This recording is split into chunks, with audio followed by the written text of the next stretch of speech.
यदा यदा हि धर्मस्य ग्लानिर्भवति भारत अभ्युत्थानम् अधर्मस्य तदात्मानं सृजाम्यहम् परित्राणाय साधूनां विनाशाय च दुष्कृताम्। जब हल चलाओगे तो हलचल नहीं होगी। तो इसी प्रकार से जब जगत में संसार की किसी चीज को प्राप्त करने के लिए या खोने के डर से हलचल होती है। कभी आज तक एक बार भी हजारवां हलचल भई है? कभी आज तक एक बार भी भगवान के लिए गुरु की हलचल भई है? भगवान न मिल के खो जाए, गुरु न खो जाए, सत्संग न मिले, कभी आज तक कभी एक बार हलचल भई है? हलचल हुई है सिर्फ किसके लिए? जगत के संसार के लिए। संसार में ये चीज हमें मिल जाए और ये चीज मेरे पास है, एक खो न जाए। तो संसार का जो इसको संविक्षित करो, संसार जो संशय, जहां संशय ही संशय है, जहां संशय संशय, इसलिए कहा गया है, इसका नाम क्या है? इसका नाम है भव सागर। इस संसार का नाम है भव सागर। भव सागर क्या है? भव सागर ये ऐसा सागर है जहां पल पल भय, पल पल भय लगता है। पल पल में ऐसा न हो कोई मुंह उठाने ले जाए, ऐसा न हो जा रहे इधर से बाजा निकल जाए, ऐसा न हो ये न हो जाए। हर समय कोई न कोई डर। रुपए लेके चले कुछ छीन ले, बाली पहले कोई छीन ले, बाली छिनौती निकल ले, मतलब कोई न कोई डर। इसलिए उसका नाम है भय सागर। इस भय सागर से उबरने के लिए अर्जुन को यही तो भय था।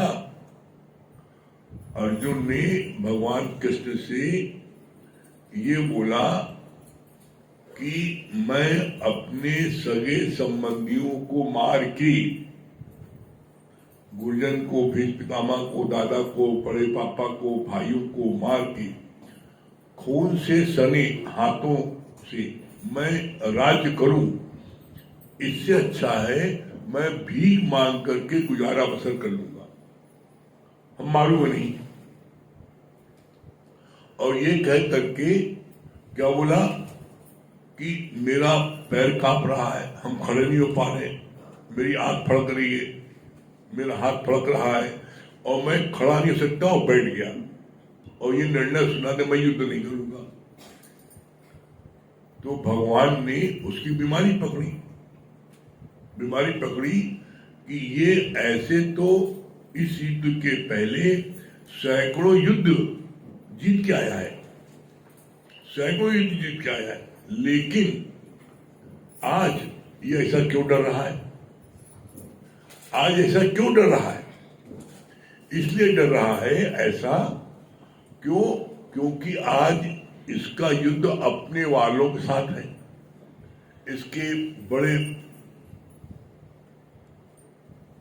गुरुजन भीष्म पितामह, द्रोणाचार्य, जिनकी गोद में भीष्म पितामह गोद में खेला है बचपन से, गुरु ने जिसने उनको युद्ध विद्या सिखाई द्रोणाचार्य, वो सामने खड़े हैं, भाई लोग खड़े हैं। तो उसका मोह जाग गया। जब मोह जागा तो भगवान ने इसकी बीमारी पकड़ी। इसके पहले ये सैकड़ों युद्ध जीत के आए तो ऐसा तक नहीं बोला, आज क्यों बोल रहा है? तो उस बीमारी का उन्होंने इलाज किया, और जब इलाज किया तो युद्ध करने को तैयार हो गया। बीमारी इलाज क्या था?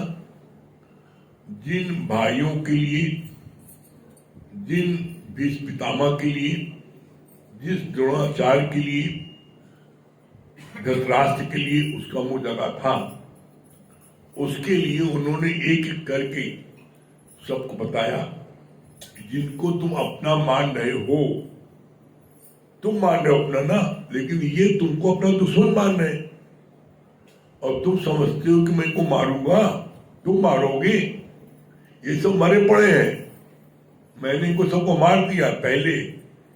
तुमको तो सिर्फ निमित्त मात्र बनाया जा रहा है, लेकिन फिर भी तुमको युद्ध नहीं करेंगे तो उसकी बीमारी का इलाज उन्होंने किया। जिन भाइयों के मुंह में तुमका मैं युद्ध नहीं करूंगा, मैं खून के सने हाथों से रंग करके राज्य नहीं करूंगा, यही वो भाई तुम्हारे हैं जिनके लिए तुम युद्ध नहीं कर रहे हो। यही भाई जो तुम्हारे सगे भाई भीष्म को इन्होंने बचपन में इन्होंने जहर दे दिया था मारने के लिए। तुम्हारे यही भाई है जिन्होंने तुम पांचों भाइयों को जिंदा लाक्षागृह में साजिश रच के जला रहे थे, तुम सब राख हो जाते जल के।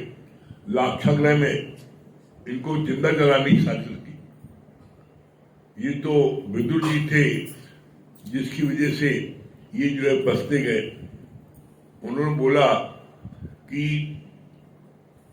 लाक्षागृह में जात रहे हो तुम लोग, तो जैसे चूहा रहता है वैसे रहना।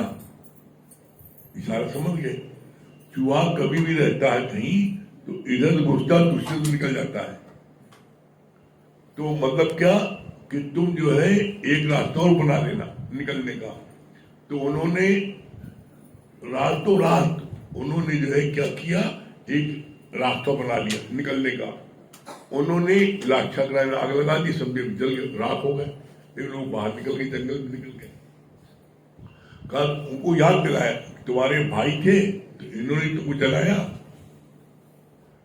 तुम जिनके लिए कह रहे हो ये द्रोणाचार्य तुम्हारे गुरु हैं, भीष्म पितामह तुम्हारे दादाजी हैं, तुम्हारे तुम्हारे बड़े पापा हैं, तुम्हारे भाई हैं। ये वही है जो तुम्हारी पत्नी को भरी सभा में निवस्त कर रहे थे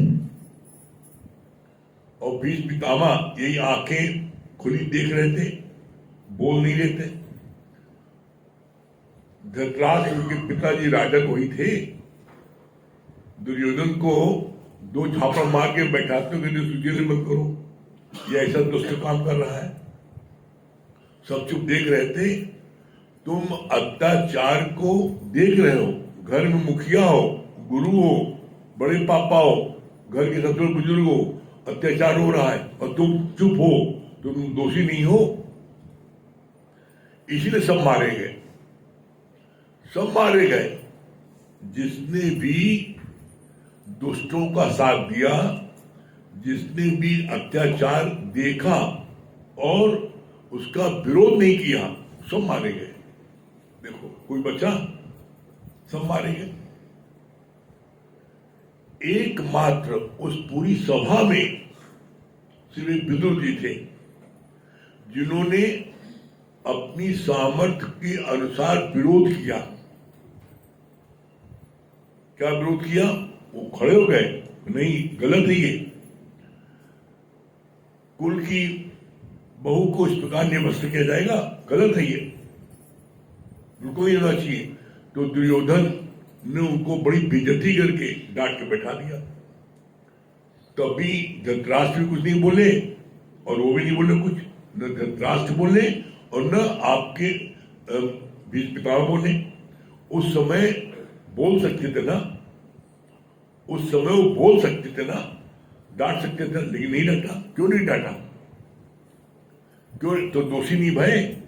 तो बोला जो भी अत्याचार को देखता है और नहीं बोलता है वो भी दोषी होता है, वो भी मारा जाता है। इसीलिए देख लो इतनी बड़ी महाभारत हुई, उस महाभारत में सब मारे गए, लेकिन विदुर जी नहीं। विदुर जी तो उधर ही थे, उसी पक्ष में थे, लेकिन विदुर जी ने हमेशा न्याय के साथ दिया।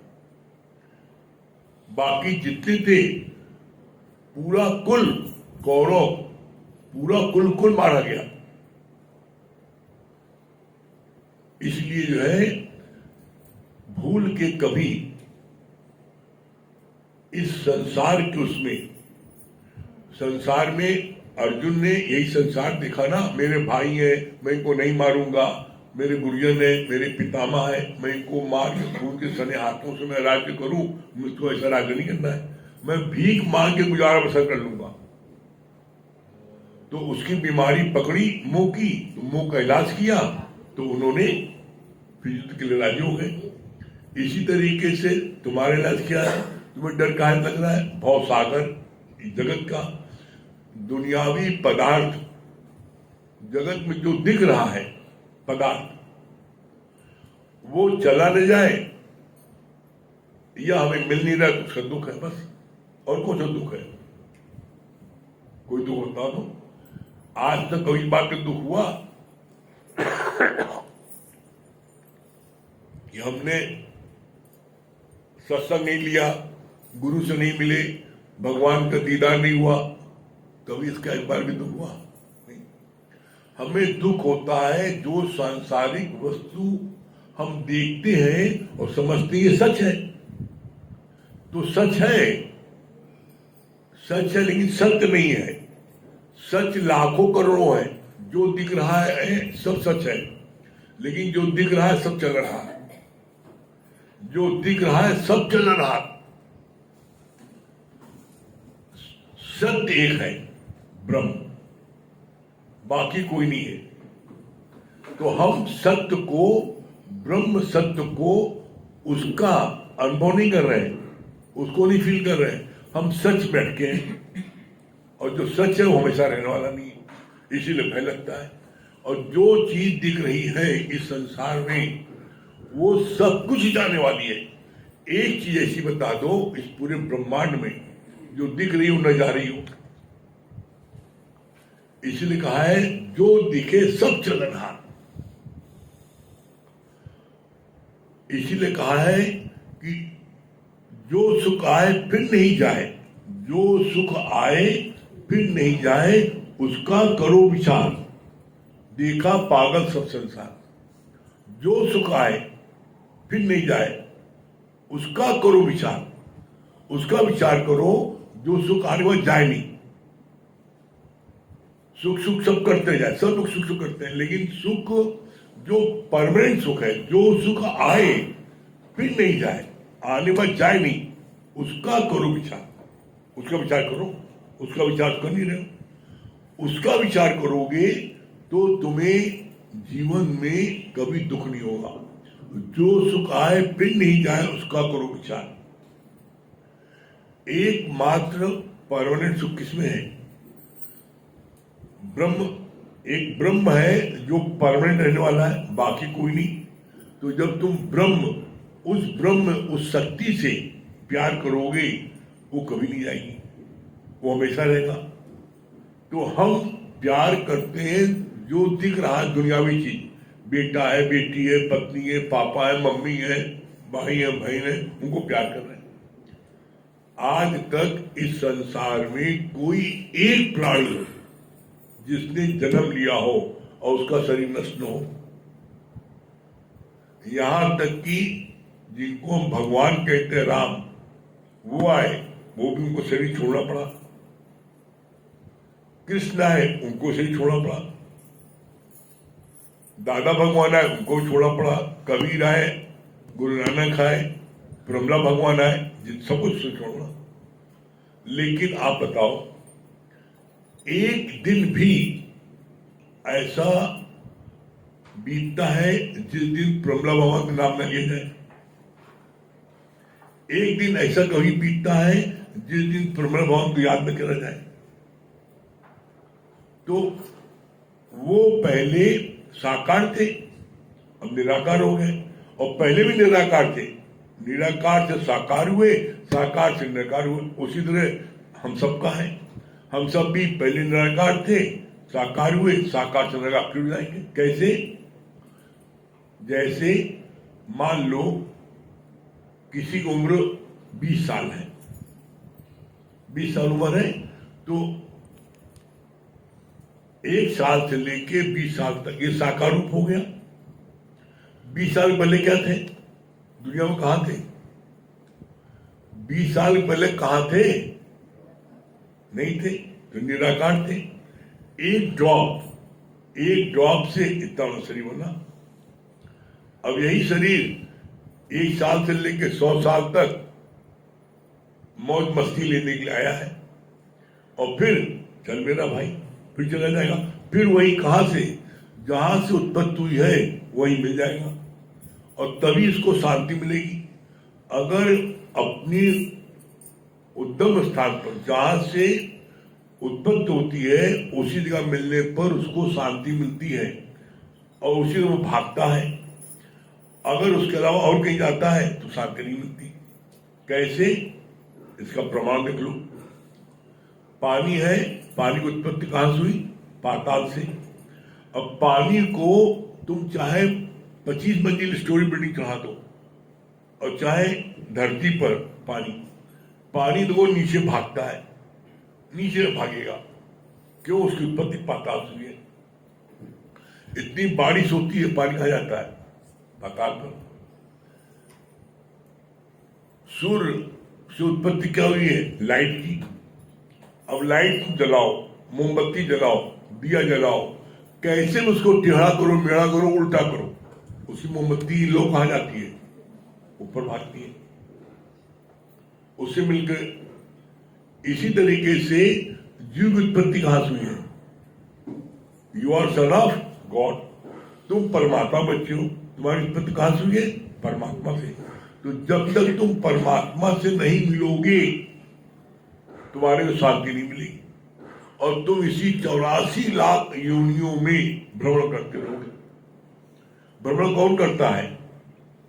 भ्रमण वो करता है जो अंत में लोग बड़ा परेशान होते हैं, मरते समय क्या निकल जाता है, मरते समय क्या चला जाता है, पूरी बॉडी पड़ी रहती है।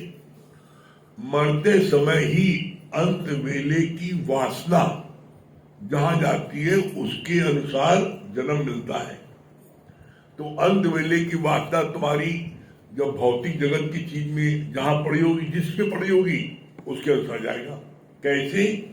इसका वर्णन गुरु नानक साहब ने अपनी वाणी में किया है। क्या किया है? अंत काल जो पुत्र सुमरे, ऐसी चिंता में जो मरे, तो सुअर योनि बल बल उतरे। अंत काल जो धन सुमरे, खूब धन कमा लिया और आज तो उसकी चिंता कर रहे हैं, बोला सर्प योनि बल बल उतरे। अंत काल बड़ी 10-20 बंगला है, कोठी है, तो क्या प्रेत योनि बल बल उतरे, 20 बंगले में प्रेत बन के रहोगे। अंतकाल जो पति सुमरे या पत्नी सुमरे, वैसे ही बल बल उतरे। लास्ट में आया है अंतकाल जो हरि सुमरे, ते नर मुक्ता हुए। जो अंत वेले में हरि का नाम लेते हुए प्राण छोड़ते हैं वो मुक्त होते हैं। अब कोई व्यक्ति दुनिया का कह सकता है अंतकाल किसका कब है? नहीं। जो श्वास बाहर जाए, अंदर आने का भरोसा, बाहर श्वास गया, बनना है, मर गए। तो इसीलिए बोलते हैं श्वास श्वास सुमरो गोविंद, तो मन अंतर की उतरे चिंत। चिंत माने चिंता। जब तुम हर श्वास में उस गोविंद का, गुरु के ज्ञान का सुमरन करोगी तो तुम्हारे अंदर की सारी चिंता उतर जाएगी। आपका प्रश्न जो है एक बार फिर से दोहराइए। हमने बोला था कि ब्रह्मा विष्णु महेश का होता नाश है और मेरा न होता नाश है, इसको थोड़ा सा क्लियर। ब्रह्मा विष्णु महेश का होता नाश है, मेरा न होता नाश है। इसमें एक लाइन और है, एक लाइन आगे क्या है? ब्रह्मा विष्णु महेश, और एक जो है बोलते हैं जो सुपर शक्ति। सुपर शक्ति का है ब्रह्म। मेरा न होता नाश है ब्रह्म। ब्रह्म कौन है? शक्ति। ब्रह्म क्या है? शक्ति है। तो मेरा न होता नाश है, मैं वो जो शक्ति हूं उसका नाश नहीं है, ब्रह्म का। और ये जो ब्रह्मा विष्णु महेश है ये इनके कर्मचारी हैं, हेड ऑफ द डिपार्टमेंट है। ब्रह्म एक शक्ति है, जैसे करंट। अब करंट एक शक्ति है। अब करंट को कोई हमें दिखाओ करंट को दिखा नहीं सकता, लेकिन करंट के माध्यम से माइक चल रहा है, पंखा चल रहा है, एसी चल रहा है, सब चल रहा है। अब अगर पावर फेलियर हो गया, बत्ती इधर की नहीं आ रही है इस इलाके की, तो इसका क्या करंट खत्म हो गया? करंट आ रहा है और इलाके में, पूरे शहर में करंट खत्म हो जाए, रेलवे की लाइन में आ रहा है। करंट पावर तो है, लेकिन जो पावर से जो इक्विपमेंट चलते हैं वो बंद हो गए। जितनी जितनी जगह पावर से जो इक्विपमेंट चल रहे थे और पावर वहां आना, सप्लाई होना बंद हो गई, तो वो चीज जो है डेड हो गई या निष्क्रिय हो गई, कार्य नहीं कर रही है। चाहे वो लाइट हो, चाहे पंखा हो, चाहे एसी हो, चाहे कोई हो। तो ऐसे में ब्रह्म एक शक्ति है। अब वो ब्रह्म एक शक्ति है और उसके नीचे ये सारे कर्मचारी हैं, ब्रह्मा विष्णु महेश। इसीलिए बोला है, जो लाइन आई, ब्रह्मा विष्णु महेश का होता नाश है, ये लाइन है। ब्रह्मा विष्णु महेश का होता नाश है, मेरा न होता नाश है। मेरा, मैं कौन? I am that. I am that मतलब क्या? मैं वो ब्रह्म हूं, मैं वो आत्मा हूं। अपने को ये जानो, और हम इसीलिए रोज बैठते हैं। अपने को you know your thy self, तुम अपने जानो तुम कौन हो। इसीलिए एक लाइन आती है, सूना सकना कोई नहीं, हर के अंदर लाल, और मूर्ख गण खोले नहीं, कर्मी भय कंगाल। सूना सकना कोई नहीं, हर के अंदर लाल, लाल माने वो ब्रह्म शक्ति, वो हर एक के अंदर है। और यही पहचान है, यही पहचान है। ब्रह्म जो है, पहचान क्या ब्रह्म की? जो एक समय में पूरे ब्रह्मांड में रहे। इसीलिए उसके लिए बोला जाता है, कोई जगह न तुझसे खाली है, तू व्यापक डाली डाली है। एक समय में हर जगह मौजूद रहे, वो है ब्रह्म। अब आप बता दो, एक समय में दुनिया की कोई चीज बता दो रहती है।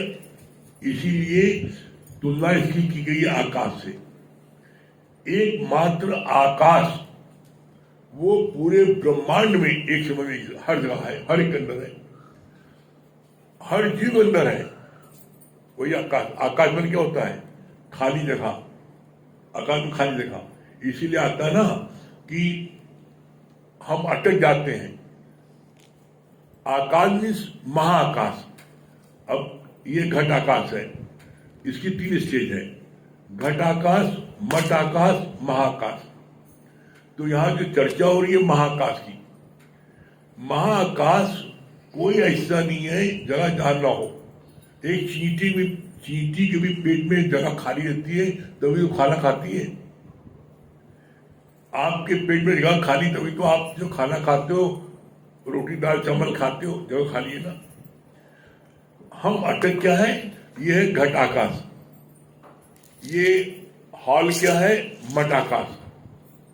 और हॉल के बाहर क्या है? महाकाश।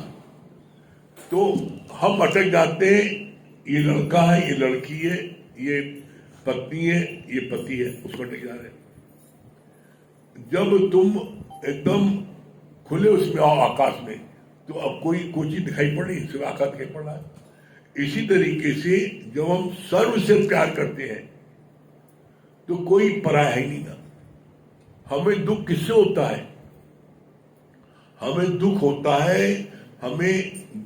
है जब हम कोई चीज चाहते हो नहीं मिलती। तो तुम जो चीज चाहते हो, तो तुम चाहते हो दुनिया की चीज, भौतिक जगत के पदार्थ जो दिख रहा वो चाहते हो। और गुरु कहता है इसमें सुख है नहीं ना, इसमें टेम्परेरी सुख है। टेम्परेरी सुख इसमें जो चीज दिख रही है उसमें परमानेंट सुख है नहीं ना। एक ब्रह्म जो नहीं दिख रहा है, ब्रह्म वो शक्ति कौन है? गुरु। वो शक्ति कौन है? भगवान। गुरु मीन्स गुरु के वचन। जब आप गुरु के वचन में रहते हो तो आप देखो कभी आपको दुख लगता है? आप गुरु या आप प्रैक्टिकल ऐसे देखो, कभी आपके जीवन में कोई भी विपरीत परिस्थिति आई हो, कोई कितनी बड़ी कोई बात आई हो, तो आपको किस चीज ने शांति दिया? गुरु वचन ने। एक लड़की जिसकी शादी हुई, अब उसके पास में बेटा भी है, बेटी भी है, अरबों खरबों की संपदा भी है, सब है, लेकिन पति मर गया एक सिर्फ। तो सब कुछ है, उसके बावजूद उसके दिल के दुख जो है वो कोई दूर कर देखा है? उसको तुम करोड़ों रुपए दे दो, सब कुछ दे दो, तब भी उसको दुख है, नहीं मेरा पति चला गया। लेकिन ज्ञान में पावर है कि उस पत्नी को ज्ञान हंसा देता है। उस पत्नी को आज हमारे ही सत्संग में ऐसे नहीं 20 ऐसे उदाहरण दिखा दे आपको, जिनके पति के शरीर शांत हुआ, आज एकदम वो ऐसी रहती है जैसे ही पहले रहती थी शादी के बाद में। क्यों? गुरु ने उनको समझा दिया कि भाई तुम्हारा पति गया कहाँ है। कोई दौलत, कोई दुनिया की पूजा पाठ व्रत किसी ने उनको शांति नहीं दिलाई। जब गुरु के वचन सुने, गुरु ने दिलाया, तुम्हारा पति का गया कहाँ है? पहले साकार था, तुम्हारे सामने था, और तुम्हारे सामने था, तुम्हारा उसका संग दिन भर में 10-5 घंटे होता था।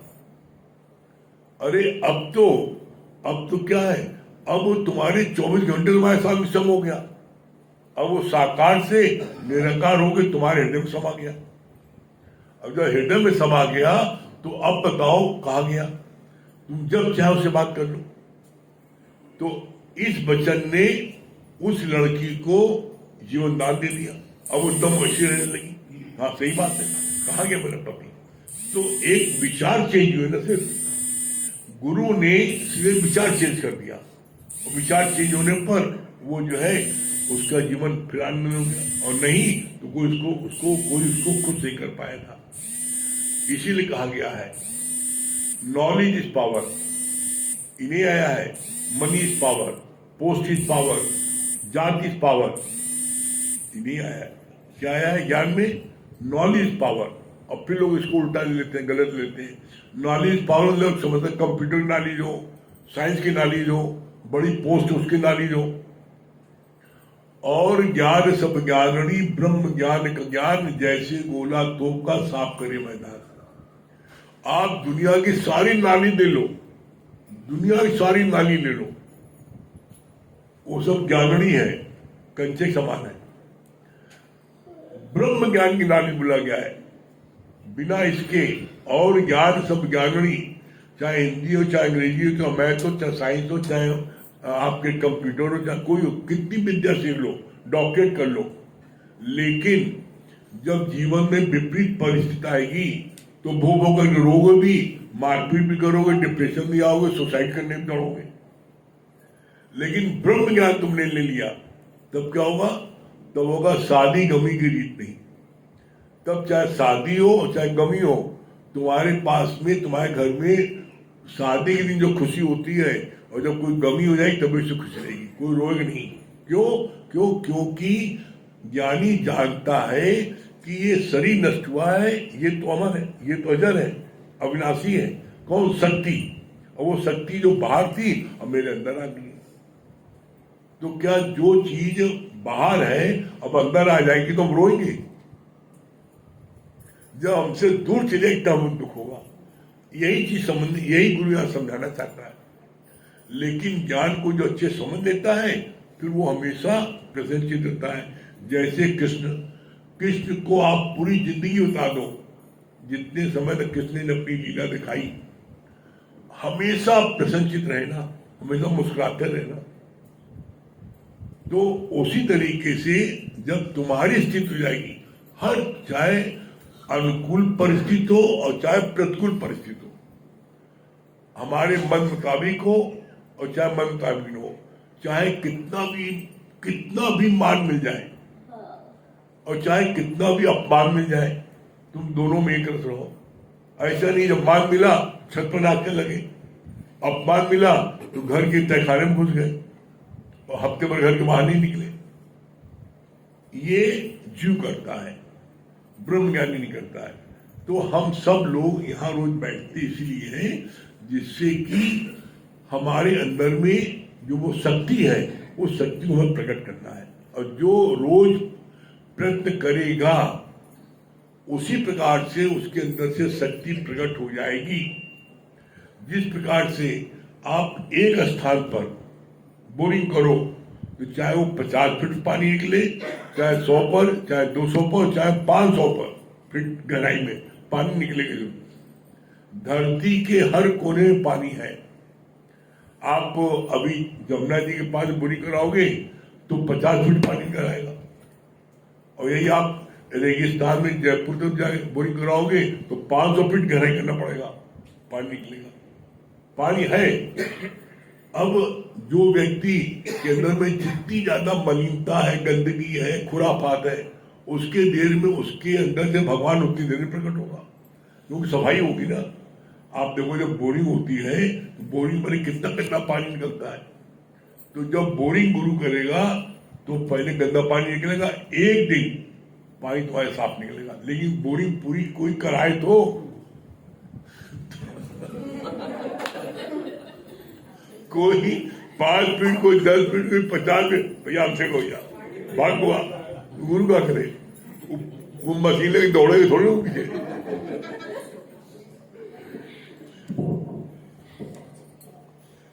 ज्ञान बहुत मजेदार है, बस सही समझ रखो तो बहुत आनंद आएगा।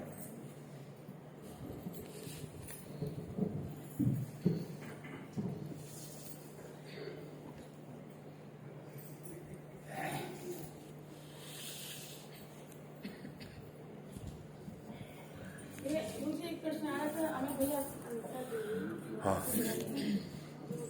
आपकी क्या बोलिए। मुझे ये लगता है कि ऐसे आसक्ति के बारे में, जैसे कि आसक्ति वहाँ संसार से छुड़ाकर यहाँ आए, तो गुरु में आसक्ति लगता है गुरु की जल्दी पहुँच जाए सत्संग। हाँ, तो ये कहीं ना कहीं ये आसक्ति तो नहीं है। अगर ये आसक्ति है तो ये अच्छी है। आसक्ति है एक होता से सोचना। जी जी। हम सोचें तो सोचने से क्या चीज मिल जाएगी। हमें पढ़ाई में टॉप करना है, पढ़ाई में टॉप करना है, पढ़ाई में हमें जो है पढ़ाई में टॉप करना है, रोज हमें स्कूल जाना है, रोज स्कूल जाना है, और जाएंगे तो टॉप कर जाएंगे नहीं। तो सोचना अच्छी बात है, अच्छा ख्याल है, ना से अच्छा ख्याल है, लेकिन फायदा नहीं हो रहा है। इसलिए फायदा नहीं हो रहा है हम सोच रहे हैं, कर नहीं रहे, और जब तक करोगे नहीं फायदा नहीं होगा। सोचना अलग बात है। सोच जैसे यही हाल हो गया ना, जैसे आपने स्पेशलिस्ट डॉक्टर को दिखाया अपनी आंख की दवा के लिए, दिखाया, डॉक्टर ने देखा, डॉक्टर ने दवा दे दी, ये दवा लीजिए और ये परहेज करिए, और हम बड़ा खुश। मैंने सबसे टॉप के डॉक्टर दिखाया हिंदुस्तान के, और दवा न डाले फायदा हो जाएगा। नहीं गुरुजी, प्रश्न ये था कि उस माया से हटकर कहीं हम यहाँ तो आसक्त नहीं हो रहे हैं, तो थोड़ी माया से हटकर यहाँ आसक्त होना चाहिए, आसक्ति अच्छी है, अच्छी बात है, उसमें अच्छी बात है। वहां से हटके यहाँ आसक्ति होनी चाहिए। लेकिन मेरा एक कहना है, यहाँ पर आसक्ति, वहां से हटके यहाँ आसक्ति हो तो गई तो फायदा क्या। वहां से हटके आसक्ति हो गई, लेकिन आसक्ति होने का फायदा तब है जब हम आए, रोज आए, दवा ले, उसको इस्तेमाल करें, खाएं, परहेज करें, तो हम जल्दी मंजिल प्राप्त कर लेंगे, मेरे सारे मर्ज जल्दी दूर हो जाएंगे। लेकिन हम आपके हमारे अंदर आसक्ति आने की, सत्संग की न हो। एक व्यक्ति ऐसा है जिसके अंदर नहीं आ सकती है, वो नहीं आ रहा है, और एक अंदर आ सकती है। दोनों में फर्क यह है कि उसके अंदर में आसक्ति है तो वो जो है उस चीज के लिए, जब जिसके अंदर आसक्ति होती है वो उस चीज को प्राप्त करने की कोशिश करता है, तो आप के अंदर आसक्ति होने के कारण आप आने की कोशिश करते हो, उसमें कभी सफल हो तो कभी नहीं होते सफल। लेकिन यहां पर आती है जो फर्म डिटरमाइंड होता है, वो जो है वो कभी फेल नहीं होता। और जो थाली और बैगन की तरह होता है, बैगन में थाली को बैगन रखो, कभी इधर लुढ़कता है, उधर ढलान सीधा लुढ़क गया। तो जो फर्म डिटर्मिनेशन जिसका नहीं होता, वो जो है नहीं पहुंच पाता। एक बड़ी सरल सी बात है, दुनियावी चीज के लिए, दुनियावी चीज के, भौतिक वस्तु की चीज के लिए हम जो चीज प्राप्त करना चाहते हैं, तो उसके लिए तो हम सारा तांडव कर देते हैं। एज एग्जाम्पल, अगर हमें पति से हमने कहीं किसी जगह पार्टी में गए और देख के आए कि फलाना जो पहले कान में झुमका बहुत बढ़िया है, तो फोटो खींच दिए थोड़ा से, और फोटो खींच लिया, ये झुमका में देखा, ये झुमका फलाने का मिलता है, हमें दिलाओ। भैया पैसा नहीं है भैया, कहीं नहीं ना, अनशन बंद। मतलब दुनिया के सारे कर्म करा दी जाए, चाहे भीख मांगो, चाहे चोरी करो, चाहे कहीं तो हमें दिलाओ जरूर। उसके लिए तो कितना तांडव कर देते हैं। दुनियावी वस्तु को प्राप्त करने के लिए हम कितना तांडव कर देते हैं, और आखिर में पति को ही दबना पड़ता है, चाहे बेचारा पैसा हो और चाहे न हो, चाहे उधार मांगे। भैया दो भाई, रोज रोज भगवान सामने सिल्क बाल करके और हुआ, भैया घर में शांति बनाने के लिए दो, आखिर वो देता है। तो जब जो चीज प्राप्त किया, उसके बावजूद भी क्या परमानेंट शांति मिल गई? अरे तीसरे ही दिन देखा, अरे उसका झुमका सबसे अच्छा है। फिर हे भगवान, हम सोचते सबसे अच्छा बना है, अब दूसरा अच्छा हो गया। तो 3 दिन सुख मिला, 3 दिन बाद फिर दुखी हो गए। तो भौतिक जगत की कोई चीज भी प्राप्त करने के बाद हमें शांति नहीं मिलेगी। हमें शांति मिलेगी सिर्फ गुरु के वचनों को जो अपने जीवन में हम लगाएंगे, उतारेंगे और वचनों में रहेंगे, तो हमें परमानेंट हैप्पीनेस मिलेगी। ये गारंटेड याद है ये। और इसीलिए आप देख लो, जितने बैठे हो, हमें एक व्यक्ति बता दे कि आपके जीवन में सत्संग आपने मात्र 1 हफ्ता जिसने लिया हो, सिर्फ 1 हफ्ता से लिया हो, और उसके अंदर में क्रोध में कमी ना गई हो, लोभ में कमी ना गई हो, मोह में कमी ना गई हो, अहंकार में कमी ना गई हो, जो पेनाल्टी देना करना चाह लेंगे। मात्र 1 हफ्ते सत्संग लेने पर जो क्रोध की स्पीड है, जो अभी स्पीड आपकी 100 किलोमीटर स्पीड है, 1 हफ्ते लेने पर 100 से 50 पर आ जाती है, कम जाती है ना। तो ज्ञान तो सबसे मेन चीज है, फिर घूम फिर के ज्ञान। ठीक है,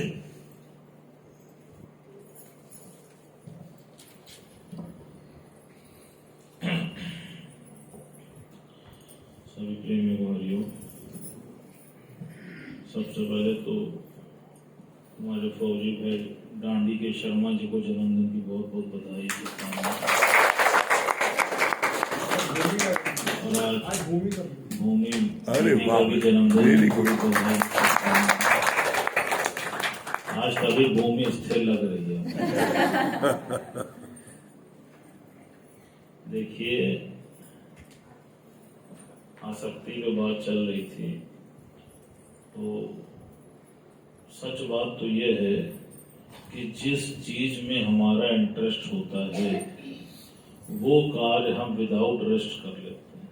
आप आजमा लीजिए, जैसे बच्चे का टीवी में इंटरेस्ट होता है, वो स्कूल से थक के आता है, पढ़ के आता है, लेकिन उसके बाद भी घंटों टीवी देख लेता है, रात भर जग के टीवी देख लेता है, उसको थकान नहीं सताती, और उसको देखने के बाद वो एनर्जेटिक फील करता है।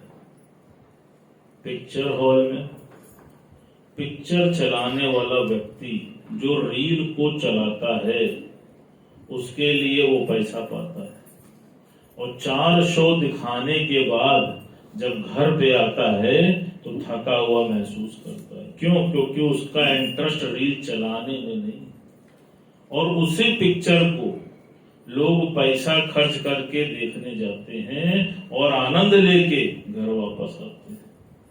तो कहां पर है? जिस चीज में तुम्हारा इंटरेस्ट है वहां पर तुमको थकान फील नहीं होती। आप देख लो, बच्चे में आसक्ति होती है। कितना थके हुए मार्केट से आओ, अभी पसीना नहीं सूखा, बच्चे को तुरंत खाना खिलाने अम्मा किचन में चली जाती, आराम नहीं करती। क्यों? क्योंकि बच्चा स्कूल से आया है, वो भूखा है, पहले उसको भोजन कराना है। आप देखो, कहीं थकान लगती है क्या? व्यापारी जिसको धन में आसक्ति है, पैसा आना शुरू होता है तो रात रात भर जग के भी गोदाम में माल उतरवा लेता है। और वैसे एक रात जागने को बोल दो कि भैया अस्पताल में रिश्तेदार बीमार है, चले जाओ, हवाइएगा। आप देखो, वो नहीं जाग पाता है। लेकिन वही व्यापारी रात भर जग के माल गोदाम में उतरवा लेता है, रात भर टीटी जग के टिकट के लिए पैसा कमाने के उद्देश्य से जग जाता है। आप देखो, क्यों? क्योंकि धन में उसकी आसक्ति है। अब आप देखो अपने अंदर झांक के कि क्या सत्संग में मेरी आसक्ति है। आप देखो, जिसकी आसक्ति है वो बार बार भाग के आएगा। जैसे किसी लड़के को किसी लड़की से प्रेम हो जाता है, एक तरफा प्रेम हो जाता है और उसके प्रति उसकी आसक्ति हो जाती है, तो देखो कैसे घंटों उसके घर के बाहर खड़ा रहता है, भूखा प्यासा, धूप में, पानी में, ठंड में तपस्या करता है कि नहीं करता। आप देखो, जब तक नहीं प्राप्त कर लेता तब तक वो लगा रहता है। तो गुरुजी ने बोला, कहा जिस कार्य में तुम्हारा इंटरेस्ट होता है वो कार्य तुम विदाउट रेस्ट करते हो। किसी खिलाड़ी को देख लो, जिसको जीतने का जुनून होता है वो तपती हुई धूप में भी दौड़ लेता है, नंगे पैर भी दौड़ लेता है। क्यों? क्योंकि उसको उस मेडल की आसक्ति होती है, करेंगे या मरेंगे। इसीलिए गुरुजी ने कहा, कैन में रहो, कांट में मत रहो। और जो कैन में रहता है, आप देख लो दुनिया उसकी फैन हो जाती कि नहीं होती। तो सबसे पहले जहां पर इंटरेस्ट है वो काम विदाउट रेस्ट होता है, और हमारा इंटरेस्ट है कहां? अब बात ये आती, तो आप देखो 24 घंटे में 16 घंटे तो पैसा कमाने में ही इंटरेस्ट रहता है। सबके साथ यही, जैसे बहुत अच्छा भगवान ने बोला, कहा तुम ये देखो कि परमात्मा ने जो श्वासें तुमको दी हैं, जो शक्ति तुमको दी है, जो विवेक तुमको दिया है, उसको तुम कहां खर्च करते हो? कहा जैसे एक बार एक राजा को हीरे परखने का शौक पैदा, उसके मन में आया कि चलो हीरा परखना सीख लो। तो उसने अपने राज्य के जौहरियों को बुलवाया और बुलवा करके उससे बोला कि मुझे हीरे की परख करना सिखा दो। कहा ठीक है महाराज। जौहरी आए, उसको हीरा परखना सिखाना शुरू किया। कुछ हीरे जो उसके राज्य में थे, जब उसने सीख लिया तो उसने अपने राज्य के हीरो को मंगवाया, और मंगवा के उसने सोचा कि परख के देखूं कि मेरे पास कितने बढ़िया हीरे। सब हीरे परखे। फिर पहले के जमाने में कुछ विशेष कोष अलग से होता था कि संकट के समय में वो कोष को यूटिलाइज किया जाता था। तो कुछ विशेष हीरे भी थे जो संकट के समय के लिए रखे गए। उन हीरो को भी निकलवाया, उसको भी परखना शुरू किया। तो जब परख रहा था तो उसमें एक बहुत बड़े आकार का हीरा उसको मिला, जिस हीरे की परख वो नहीं कर पा रहा और उसका मूल्य निकालने में वो असमर्थ था। तो उसने अपने राज्य के सारे जौहरियों को बुलवाया, कहा आओ और इसका मूल्य बताओ, जो बता देगा उसको इनाम दिया जाएगा। सारे जौहरी आए, सब ने इतने बड़े आकार का हीरा कभी देखा नहीं था और कोई भी जौहरी उस हीरे का मूल्य नहीं निकाल पाया। राजा को बहुत अफसोस हुआ कि हमारे राज्य में एक भी जौहरी ऐसा नहीं है जो इसका मूल्य निकाल पाए। तो वजीर ने बोला, कहा महाराज, पास के गांव में एक 99 साल बूढ़ा जौहरी है, अगर आप कहें तो उसको भी बुलवा लें। चूंकि काफी उम्र दराज है तो हो सकता है कि उसके अनुभव में ज्यादा शक्ति हो और वो हीरे का मूल्य निकाल दे। राजा बोला, जब इतने जवान जौहरी नहीं निकाल पाए तो वो क्या निकालेगा? कहा फिर भी महाराज, कहा ठीक है बुला। जब वो जौहरी आया और उसने उस हीरे का आकार देखा तो उसने बोला कि महाराज ठीक है, इसका मूल्य ऐसे नहीं निकल पाएगा, इसका मूल्य पूर्णमासी की चांद वाले दिन निकल पाएगा। जिस दिन पूर्णमासी की रात को चांद निकलता है उस दिन इसका मूल्य मैं आंक पाऊंगा। कहा ठीक है। पूर्णमासी की रात आई, पूरी रात वो जौहरी उस हीरे को चांद के सम्मुख रखकर उसका मूल्य निकालने की चेष्टा करता रहा, लेकिन उसके बाद भी वो उसका मूल्य नहीं निकाल पाया। कहा क्या हुआ? कहा महाराज, मुझको आप 100 सच्चे हीरे 1 लाख रुपए मूल्य के मंगाकर दे दीजिए तो मैं आपको बताता हूं। राजा ने कहा ठीक है। उसके लिए 1-1 लाख रुपए के 100 सच्चे हीरे भी मंगवाए गए और उन हीरों के बीच में उसने वो बड़े आकार वाला हीरा रख दिया और रखने के बाद उस जौहरी ने बोला कि महाराज, इस हीरे का मूल्य है 11 लाख रुपए। राजा उसकी पुरुषार्थ से बड़ा प्रभावित था। उसको लगा कि इसने इतना प्रयत्न किया है, इतना पुरुषार्थ किया है, तो अवश्य ही इसने सही मूल्य का आकलन किया होगा। तो राजा ने उससे पूछा कि बताओ तुमने कैसे इसके मूल्य को निकाला? कहा महाराज, पहले मैं ये समझा कि ये चंद्रमणि है, तो इसलिए मैंने आपसे कहा कि पूर्णमासी की रात को जब चांद निकलेगा तब मैं इस हीरे का मूल्य निकालूंगा। लेकिन जब मैंने हीरे को चांद के सम्मुख रखा तो जो इसकी ज्योति थी वो ज्यादा प्रकाशित नहीं हुई। फिर मैंने आपसे कहा कि मुझको 1-1 लाख वाले 100 हीरे मंगा दो सच्चे। तो जब मैंने उनके बीच में इसको रखा तो इसकी जो हीरे की चमक थी वो उन 11 हीरों की चमक के बराबर थी, अर्थात इसलिए इस हीरे का मूल्य 11 लाख रुपया मैंने निर्धारित किया। राजा उसके एफर्ट से बहुत खुश हुआ। उसने वजीर को बोला कि इसको खूब मालो माल कर दो, जो चाहे तुम इसको जो है धन दे दो। तो वजीर ने कहा महाराज, जो आप कहिए वो दे दो। कहा मैं नहीं, क्योंकि सब का व्यवस्था तुम ही करते हो, तो तुम ही इसको जो भी उचित धन समझते हो वो दे दो, या जो उचित समझते हो वो दे दो। तो वजीर ने बोला महाराज, हो सकता है कि मेरे द्वारा दिया हुआ भेंट इसको अच्छा ना लगे, अर्थात आप ही दे दीजिए, और यह हो सकता है कि मैं इसको जो बोलूं वो आपको ना अच्छा लगे। राजा ने कहा नहीं, तुम ही इसको भेंट दोगे, बताओ क्या दिया जाए।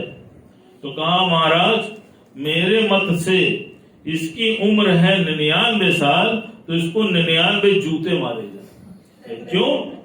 कहा महाराज, इसको परमात्मा ने इतना सुंदर विवेक प्रदान किया और इस विवेक को इसने कहां पर खर्च किया? इसने अपने जीवन के बहुमूल्य 99 साल इस हीरे को परखने में लगा दिए। अगर ये सत्य को परखने में लगा देता, परमात्मा को जानने में लगा देता, तो आज ये परमात्मा से मिलके एक हो जाता। अर्थात इसने जो 99 साल दिए हैं, ये इसने अपने 99 सालों को गवाया है। इसीलिए मेरा आपसे अनुरोध है कि इसको 99 जूते मारे जाएं। अब आप देखो हम सब की उम्र कितनी है,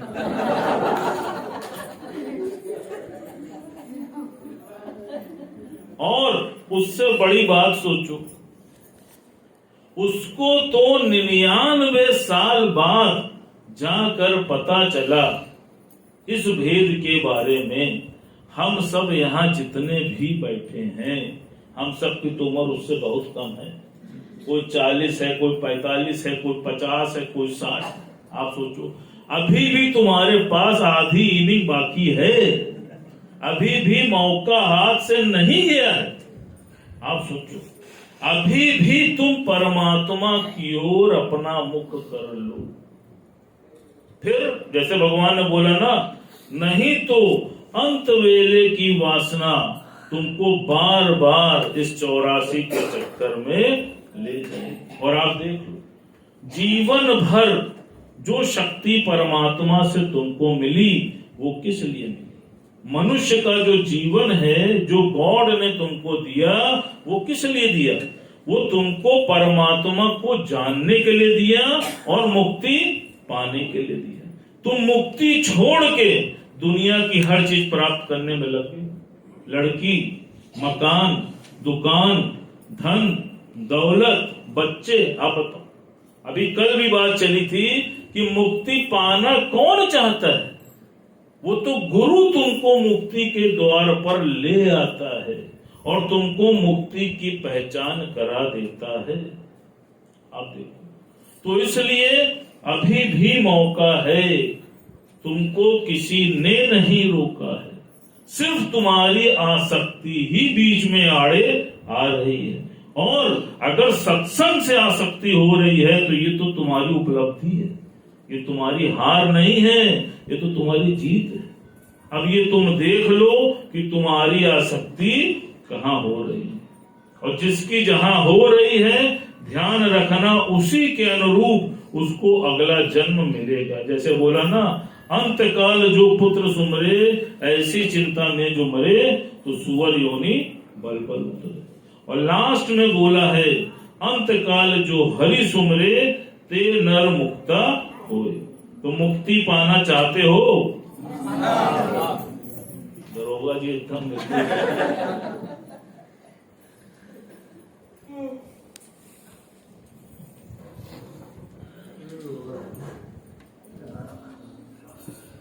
सभी प्रेमी को हरिओम राम राम। इससे किसे अपने मन का मीट मिल चुका है। मन का मीट मीन्स गुरु। किसको फील होता है ऐसा? आइए सब लोग तालियों के साथ इस भजन को गाते हैं। मुझे मिल गया मन का मीट, ये दुनिया का जाने। मुझे मिल गया मन का मीट, ये दुनिया का जाने। क्या जाने कोई, क्या जाने, क्या जाने कोई, क्या जाने। मेरी लगी गुरु संगति, ये दुनिया का जाने। मेरी लगी गुरु संगति, ये दुनिया का जाने। मुझे मिल गया मन का मीट, ये दुनिया का जाने। मुझे मिल गया मन का मीट, ये दुनिया का जाने। क्या जाने कोई, क्या जाने, क्या जाने कोई, क्या जाने। मेरी लगी गुरु संगति, ये दुनिया का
बर्थडे का दिन का कार्यक्रम में वो अपना सामान जब तक लगाए और कोई भी बिल्कुल भी आवाज नहीं करेगा। और आज जब तक सामान कार्यक्रम तैयारी हो रही है तब तक जो है आज शाम का सत्संग कहाँ होगा उसको जानकारी लीजिए। आज शाम को 5 बजे प्रहलाद भैया आदर्श नगर भावपुर शाम 5 बजे अर्चना केसरवानी ग्रामीण हॉस्पिटल के पास अध्यक्ष हुआ। 5 बजे विनोद गुप्ता जी राम वाटिका के पास सतना शाम 5 बजे प्रसाद विश्वकर्मा स्टेडियम थाने के पास शाम 5 बजे अशोक शर्मा रानी मैनी शाम 5 बजे नरेंद्र चित्रा चौपटा शाम 5 बजे।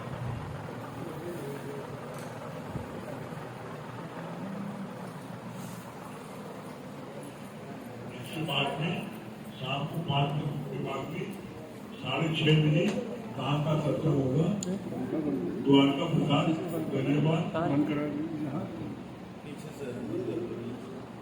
द्वारका प्रसाद धन्यवाद शाम 6:30 बजे प्रेम भैया मीनापुर रविवार शाम 6:30 बजे दारा सिंह सजियापुर गुरुद्वारे के पास रविवार 6:30 बजे सुशील भैया अर्पणा जी मुट्ठी में बड़ा चौराहा, शाम 6:30 बजे डॉक्टर प्रीति श्रीवास्तव द्वारा देवी इंटर कॉलेज के पास, शाम 6:30 बजे माला नहार, इनको नहीं होगा बाहर है। पद्मा केसवानी स्वीट है, पद्मा केसवानी और स्वीट एक हाउस कटरा, रविवार शाम 6:30 बजे।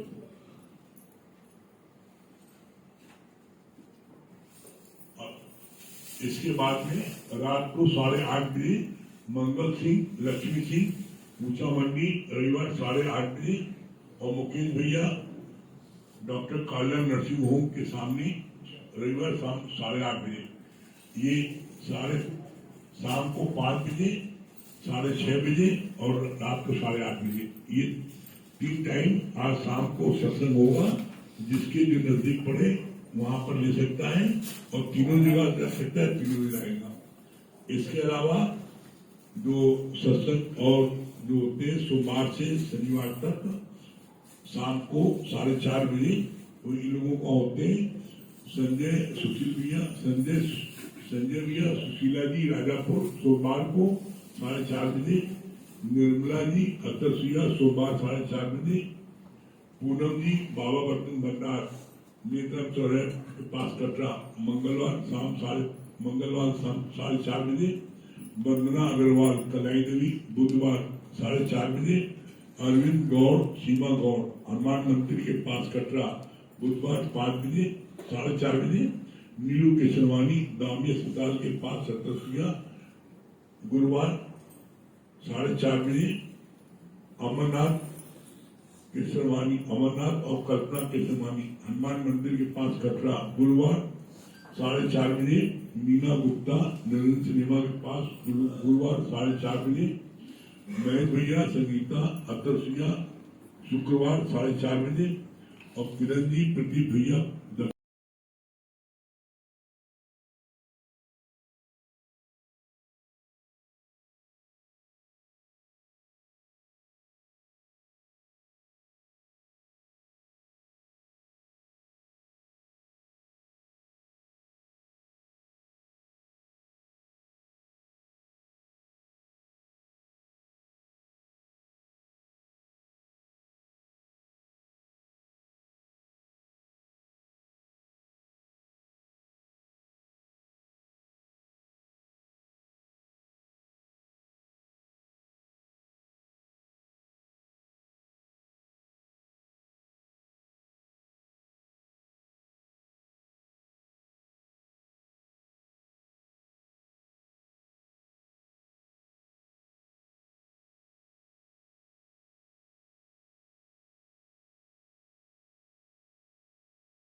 धियो यो न प्रचोदयात् ॐ भूर्भुवस्सुवः तत्सवितुर्वरेण्यं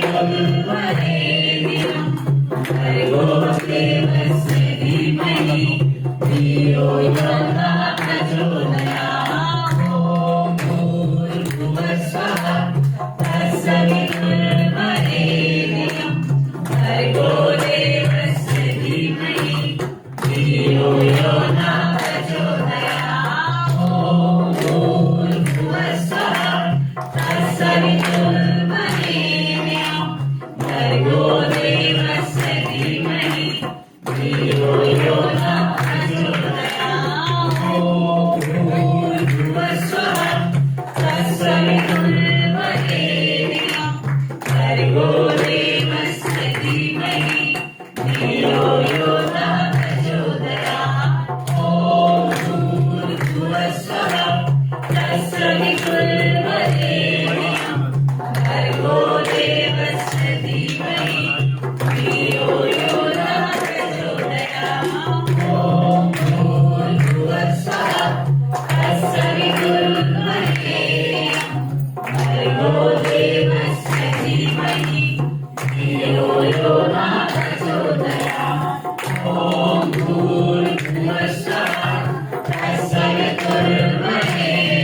खुशियों हजारों सबके लिए आरज़ू। Happy birthday to Bhoomi, happy birthday to Bhoomi, happy birthday to Bhoomi, happy birthday to. मुबारक हो तुमको जन्मदिन तुम्हारा, मुबारक हो तुमको जन्मदिन तुम्हारा। सदा खुशियों दुआएं हमारी, तुम्हारे करम चूमे ये दुनिया सारी, तुम्हारे करम चूमे ये दुनिया सारी। सदा खुशियों दुआएं हमारी, सदा खुशियों दुआएं हमारी। मुबारक हो तुमको जन्मदिन तुम्हारा, मुबारक हो तुमको जन्मदिन तुम्हारा। सदा खुश रहो तुम दुआएं हमारी, तुम्हारे कदम चूमे ये दुनिया सारी, तुम्हारे कदम चूमे ये दुनिया सारी। सदा खुश रहो तुम दुआएं हमारी, सदा खुश रहो तुम दुआएं हमारी, सदा खुश रहो तुम दुआएं हमारी। बधाई हो बधाई जन्मदिन की तुमको, जन्मदिन तुम्हारा मिलेंगे लड्डू सबको, जन्मदिन तुम्हारा मिलेंगे लड्डू सबको। बधाई हो बधाई जन्मदिन की तुमको, बधाई हो बधाई जन्मदिन की तुमको। हम भी अगर बच्चे होते, हम भी अगर बच्चे होते, हमारा डगलू डगलू मारने पे लड्डू और दुनिया कहती हैप्पी बर्थडे टू यू, और दुनिया कहती हैप्पी बर्थडे टू यू। हम भी अगर बच्चे होते, हम भी अगर बच्चे होते, हमारा डगलू डगलू मारने पे लड्डू और दुनिया कहती हैप्पी बर्थडे टू यू, और दुनिया कहती हैप्पी बर्थडे टू यू, और दुनिया कहती हैप्पी बर्थडे टू यू। और हम सब कहते हैं हैप्पी बर्थडे टू यू। अभी आप लोग जो है सब लोग प्रसाद जो है पीछे से बच रहा है, सब लोग प्रसाद लेंगे, लेकिन आवाज कोई नहीं करेगा। और जब तक आप भजन का आनंद लिए, अभी हमारे पास में जो है एक से एक हीरे पड़े हैं, जो इतना बढ़िया भजन का आपको आनंद मिलेगा, लेकिन कोई बोलेगा नहीं। आप प्रसाद मौन में लीजिए और प्रसाद ग्रहण करते रहिए और भजन का आनंद लेते रहिए। हाँ, चलिए अभी देखिए वहाँ पर मनोरंजन में है। चलिए पहले से पहले बंदना जी हो जाए, ये बंदना जी हाँ जो भी एक बंदना जी का इनका हो जाए, इसके बाद में एक स्ट्रेंजर एक स्ट्रेंजर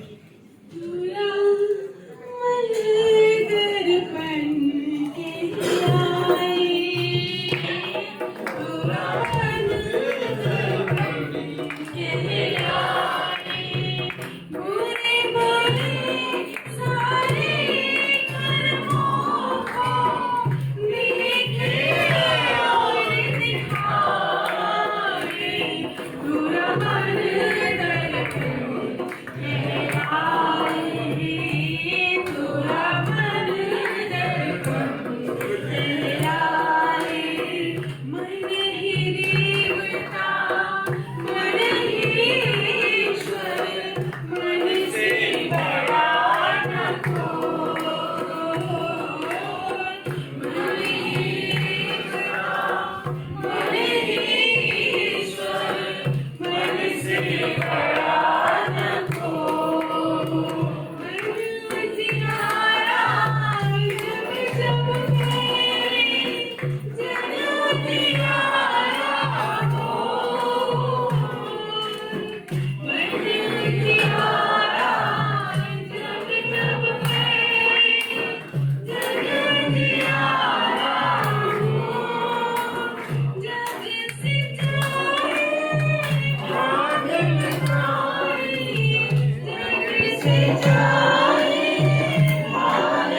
अब इसके बाद में जो है सुनैना जी भजन सम्राट सुनाएंगे एक स्टेज।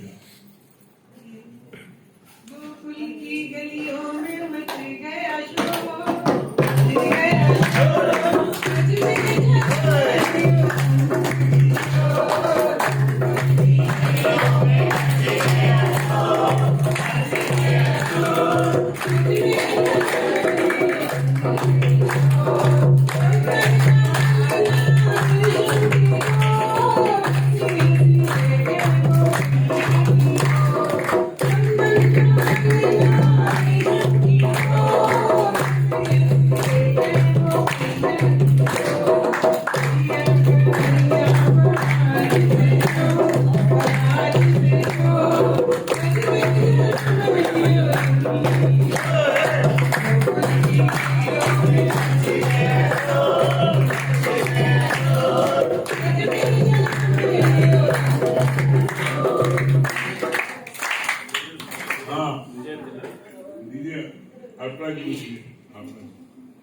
अरे गुरु जी, आज जो जन्मदिन के ऊपर मैं गाऊंगी भूमि को और भैया को बहुत बहुत जन्मदिन है।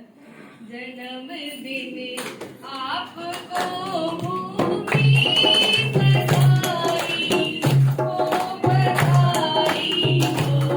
जन्मदिन आपको भूमि बधाई हो, मुबारक हो। फूल खिले बहारे आती जाती है। जन्मदिन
हरिओम जय गुरु बहन जी बच्ची और भूमि को जन्मदिन की बहुत बहुत बधाई है।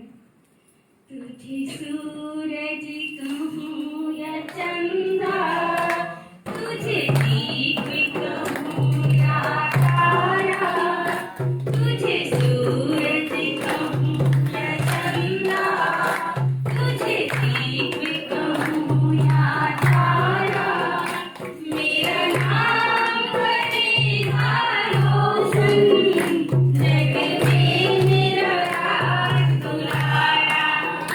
तुझे सूरज कहूँ या चंदा, तुझे दीप कहूँ या तारा, मेरा नाम करेगा रोशन, जग में मेरा राज दुलारा। Very good. हाँ अब पूनम जी ये पूनम जी एक चीज करिए। वृंदावन का कृष्ण कन्हैया सबकी आँखों का तारा, वृंदावन का कृष्ण कन्हैया सबकी आँखों का तारा। चले राधिका मोहन को सरसाना, बंदी मन क्यों चले राधिका मोहन को सरसाना। वृंदावन का कृष्ण कन्हैया सबकी आँखों का तारा, वृंदावन का कृष्ण कन्हैया सबकी आँखों का तारा। हमारे जो है बल्ले सम्राट दावरा भैया सुनाएंगे एक ही चीज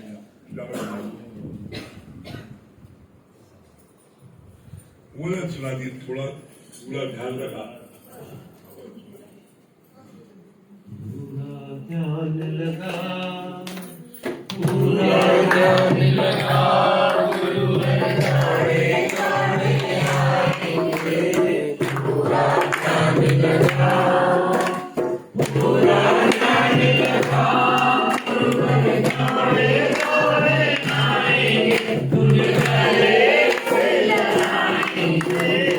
पूरा ध्यान लगा, पूरा ध्यान लगा, गुरु गाड़े गाड़े आएंगे। पूरा ध्यान लगा, अखियाँ मन की खोल, अखियाँ मन की खोल, बात सुन आएंगे।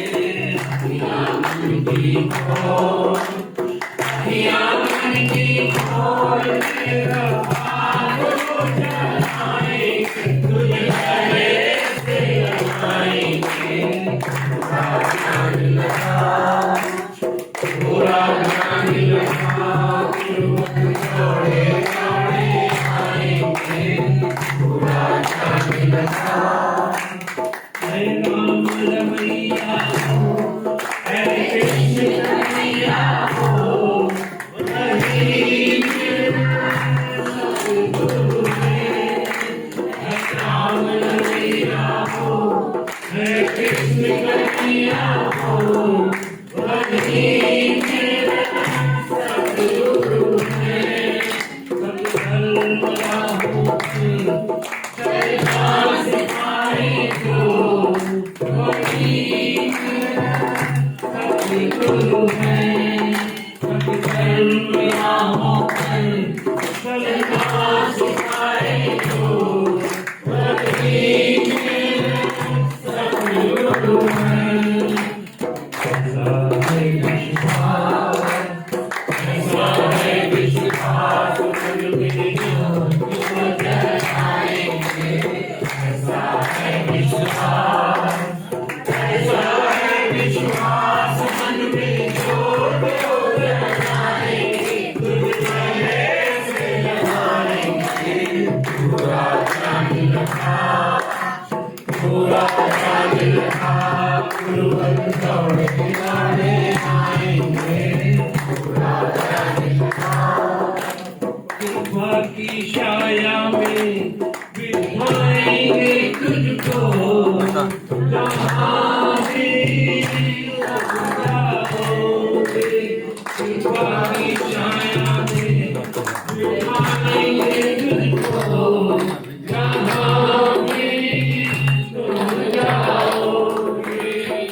दयालु की हरदम पड़े तुम पर, यहाँ भी तुम जाओ। प्रेम में पुकार तेरा साथ निभाएंगे, प्रेम में पुकार तेरा साथ निभाएंगे, तुझे गले से लगाएंगे, पूरा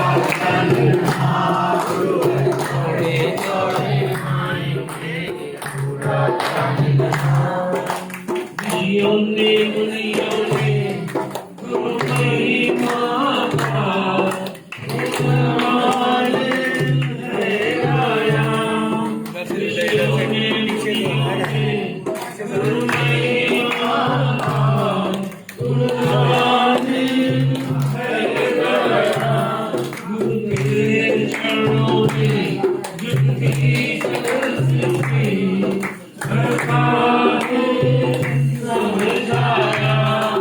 गुरु के चरणों में जिसकी सरस्वती समझाया, महिमा है अपार सच्ची बात, महिमा है अपार सच्ची बात।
अशोक भैया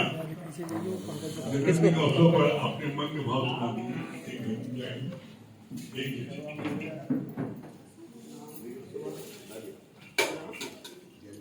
एक सेंटेंस सुनाइए का। अभी हमारे संजय भैया है, मुकेश भैया है। हरिओम गुरु सभी प्रेमियों को मुझे तो आपने सारे प्रेमियों को गुरु अपने दीवानों पे एक कर्म कमा लेना, गुरु अपने दीवानों पे एक कर्म कमा लेना, गुरु अपने दीवानों पे एक कर्म कमा लेना। और जिस दिन में तुझे भूलूं दुनिया से उठा देगा, जिस दिन में तुझे भूलूं दुनिया से उठा देना। गुरु अपने दीवानों पे एक कर्म कमा लेना, गुरु अपने दीवानों पे एक कर्म कमा लेना। जिस दिन में अगर भूलूं दुनिया से उठा लेना, जिस दिन तुझे भूलूं दुनिया से उठा लेना। संतान हूँ मैं तेरी चौखट पे पड़ा हूँ मैं, संतान हूँ मैं तेरी चौखट पे पड़ा हूँ मैं। जब नजर पड़े तेरी, जब नजर पड़े तेरी चरणों से लगा देना, जब नजर पड़े तेरी नजरों में। गुरु अपने दीवानों पे एक कर्म कमा लेना, गुरु अपने दीवानों पे एक कर्म कमा लेना।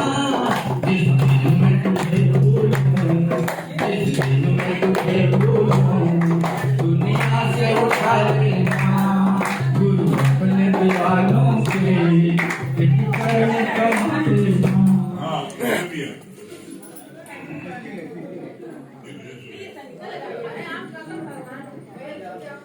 सीताराम सीताराम सीताराम कही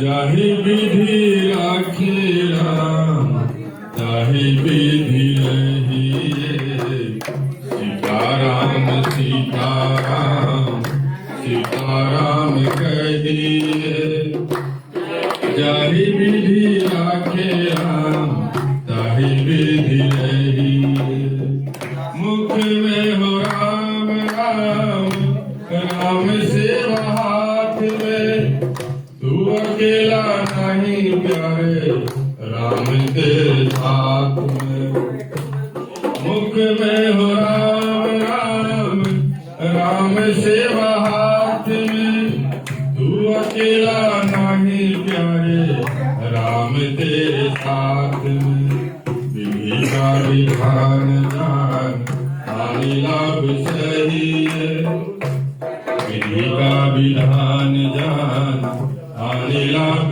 सही है जाहि विधि राखे राम ताहि विधि रहिए सीताराम सीताराम सीताराम कहिए जाहि विधि राखे राम ताहि विधि रहिए ताहि विधि रहिए। मुकेंद्र भैया, जो लोग सत्संग में आ रहे हैं, क्या क्या मिलेगा उनको?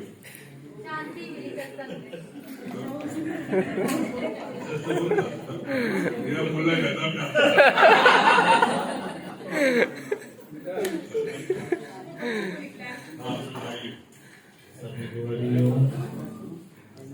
श्याम